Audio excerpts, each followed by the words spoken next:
गणेश चतुर्थी की पुरमसरत तकरीबात के दौरान इंसानियत की एक अनोखी और शानदार कहानी सामने आई है। तिम्मैया रोड भारती नगर पर सादिक रहमतुल्लाह फुरखान और उनके साथियों ने एक सादा मगर बामानी कदम उठाया है। उन्होंने जुलूस में शरीक अफराद को पानी की और जूस की बोतलें तकसीम की हैं, लेकिन ये खिदमत सिर्फ एक मौके के लिए नहीं थी।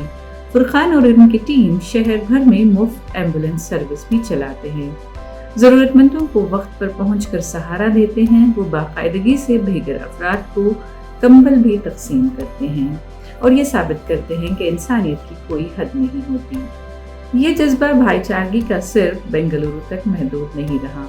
पूरे भारत में गणेश चतुर्थी और दीगर त्योहारों के दौरान हमने ये मनाजर देखे हैं कि गुजरात में मुसलमान हिंदू भाइयों के साथ मूर्ति विसर्जन में शामिल होते हैं। जयपुर में मुस्लिम घराने इस त्यौहार में शामिल होकर अमन का पैगाम देते हैं। हुगली में मुसलमान और ईसाइयों ने गणेश उत्सव एक साथ मनाया है। बेंगलुरु में त्यौहार हम आहंगी का प्लेटफॉर्म बन जाते हैं। यहाँ तक कि 2025 की ईद मिलादुन्नबी सल्लल्लाहु अलैहि वसल्लम और होली पर भी बिरादरियाँ एक दूसरे पर फूल निछावर करती और खुशियाँ बांटती नजर आई हैं। मगर अफसोस, हर खबर खुशियाँ नहीं बांध सकती। मस्बत कहानियाँ अपनी जगह मौजूद हैं, लेकिन सुर्खियाँ हमेशा मनफी खबरों को ही मिलती हैं। हालिया मद्दूर तशद्दुद इसकी मिसाल है। 7 सितंबर को गणेश विसर्जन के जुलूस के दौरान राम रहीम नगर में एक पुरअमन जुलूस पथराव में बदल गया। एक मस्जिद के करीब झड़पों में 8 अफराद जख्मी हो गए और 20 से ज़ायद गिरफ्तारियां हुई। हालात काबू से बाहर होने पर दफ़ा 144 नाफिज करनी पड़ी और पूरा शहर कशीदगी का शिकार हो गया।